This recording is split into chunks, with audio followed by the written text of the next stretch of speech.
Hey guys, Jason Scudellari, and I got Gabe here from Classic Industries. He's brought in his Fox Body. What are the plans here? Today we're going to be upgrading from a stock Borg-Warner T-5 transmission to the American Powertrain TKX. Both 5 speeds. Both 5 speeds. Why are we switching it over? Well, I mean, there's a lot to be gained going to the TKX route. It's a transmission that will handle up to 600 foot-pounds of torque, shift it up to 8,000 RPM. It's a much more robust unit than what came in Mustangs from the factory. These stock ones typically held up to like 400 foot-pounds of torque before you start compromising the internals. Yeah. And there's not a lot to be done in terms of internal upgrades. So now with the advent of the TKX coming out, there's a nice small package where we can upgrade, not make a whole lot of modifications to the car, and it's just about a direct bolt-in with all the parts and components from American Powertrain. Sure. I mean, right now this car is pretty stock. Outside of the transmission, do you have future plans with the car? Absolutely. So later this year, it's going to be getting a Godzilla 7.3 crate motor. Nice. Roll cage. It's going to be built for road course and autocross usage. So yeah, with that, the TKX transmission should serve its purpose really well. Absolutely. You had brought something up. We're going to switch out the old steel flywheel with an aluminum one. What are your plans with that? So right now what's in it is a kind of an old school billet steel unit that's actually a little bit heavier than stock. And what that did was it changes the driving behavior of the car. It revs slower. It's not as snappy of a response. So hopefully with the new Fidanza aluminum flywheel, we'll see quicker revs and a better driving experience. Well, that's something I really want to kind of test out that theory. Why don't we hop in it now? Cool. Rev it up a little bit, and maybe we can show the results at the end when we get the aluminum one in there with the new transmission. All right, let's fire it up.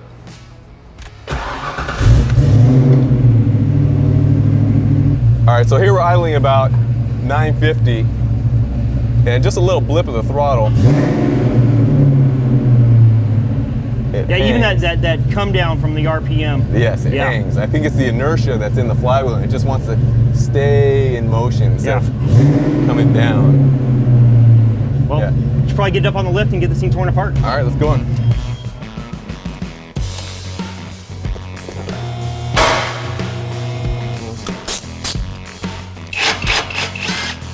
Oh, geez. All right, there you go.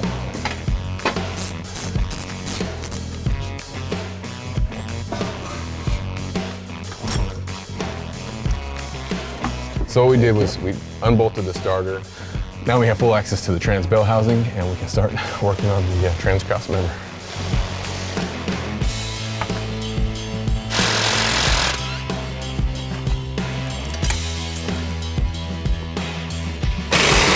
There you go. We're putting the stand underneath the harmonic balancer because these engines have a tendency to tilt forward once you separate them from the transmission, so we're just going to keep it nice and stable with the stand here. There you go. There you go. Nice and slow. Make sure we didn't forget anything. Should come out nice and easy now.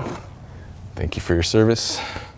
We're going to have to turn the engine so we can dial indicate the center point, and right now we're going to do that so we can spin this and I can get the top 2 bolts. A little more. There we go. You're good. All right.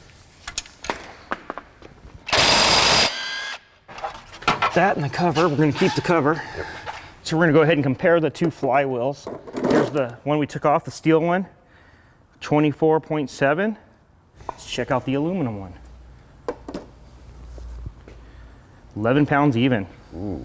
We're going to get this thing up to 28,000 RPMs real quick. Oh yeah. So I'm going to go ahead and clean off the mating surface the bell housing is going to go to. We want everything as flat as possible. So once I do this, I may even take a little block and make sure there's no low or high spots on there, no burrs. Again, we just want that bell housing to sit as flat as possible. What we got?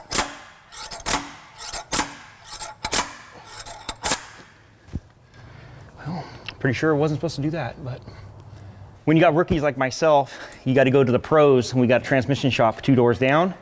He's going to show me really how it's done. Yep. Oh, gotcha. Spreading it. Torque. Yep. Jeez. Yes. Take notes, ladies and gentlemen.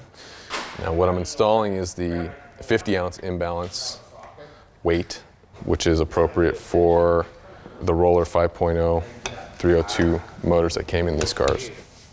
So we're gonna go ahead and get the pilot bearing installed. It's got a socket that fit around the rim nicely. Make sure you go in straight.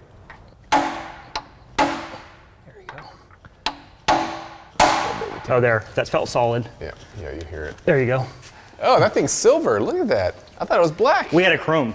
Oh, sweet. You guys Yeah. are awesome. Flash chromed. Then he wanted polish, so it's It damn near polished it.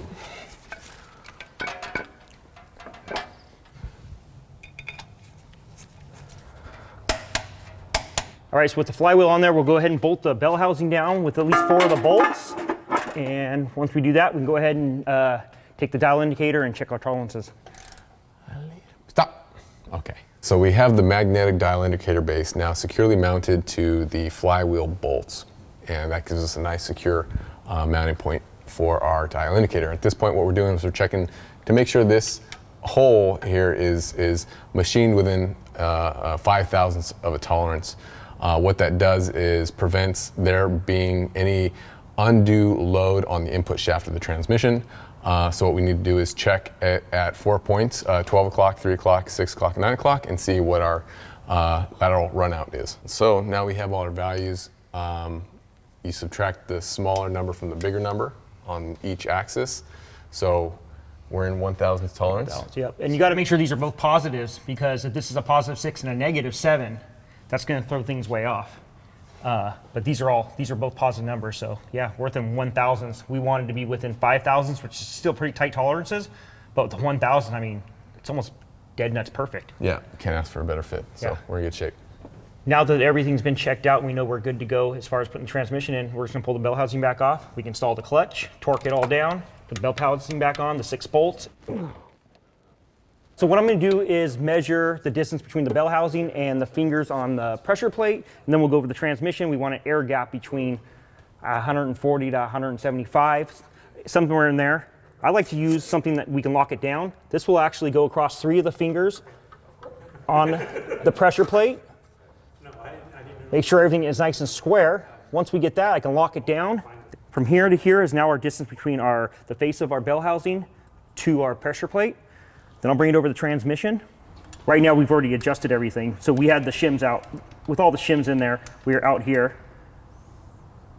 Here's our air gap right there. We measure that, and then we can shim accordingly to get in our tolerances. And I think we were pretty close to each other, and we're about 160 thousandths. Yeah, 160,000. So, I mean, I think we're perfect to get the transmission in at this point. Yeah. And this is a pretty neat little setup here.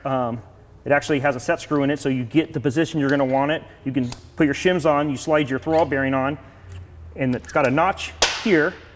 So once you lock it down into place, it won't spin ever.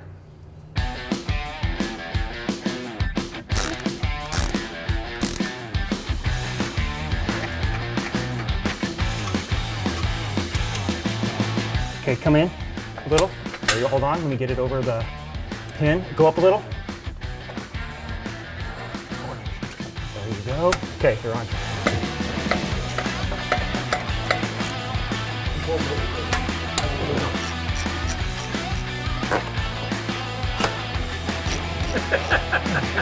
That's the trick.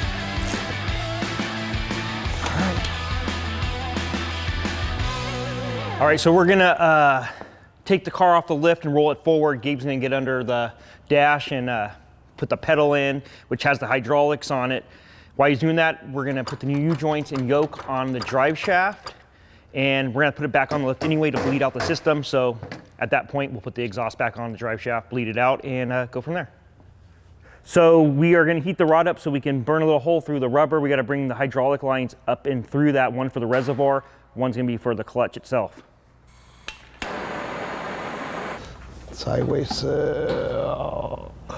You should be through. Yeah. Okay, so what I'm doing right now is trying to get the pedal assembly into place.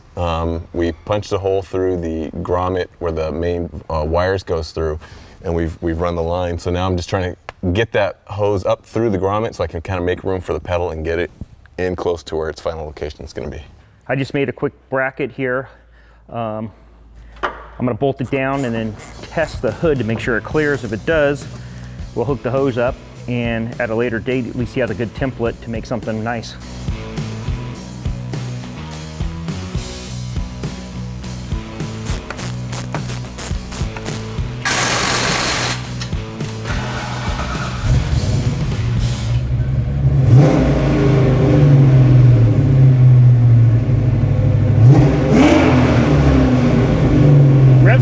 Yeah, it revs nicely. Yeah, you can really hear it.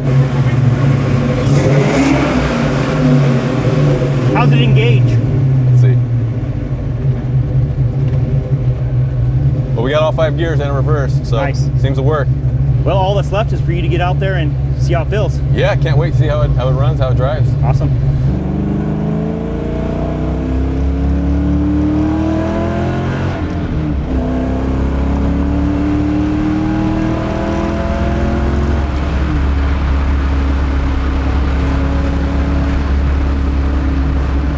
So this thing is so responsive now.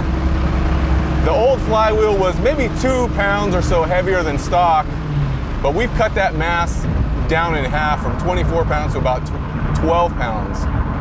And let me tell you, when you open up the throttle, you can really feel the difference with how quickly it wants to accelerate. It just wants to go like a bat out of hell. So the transmission is in, everything's feeling great. All that's left is to put some miles on this thing to let everything break in, settle in, change the transmission fluid after 500 miles per Tremec's recommendation. And with that, it's ready to go, ready to enjoy. Everything you've seen today is available at ClassicIndustries.com. Classic Industries carries a full line of restoration and performance parts for 1964 to 2004 Mustangs, including the Fox Body Mustang 95 cars. And for GM and Mopar too. We're supporting Ford, GM, and Mopar products from 1947 all the way up to 2008. So again, check ClassicIndustries.com for all your restoration and performance needs.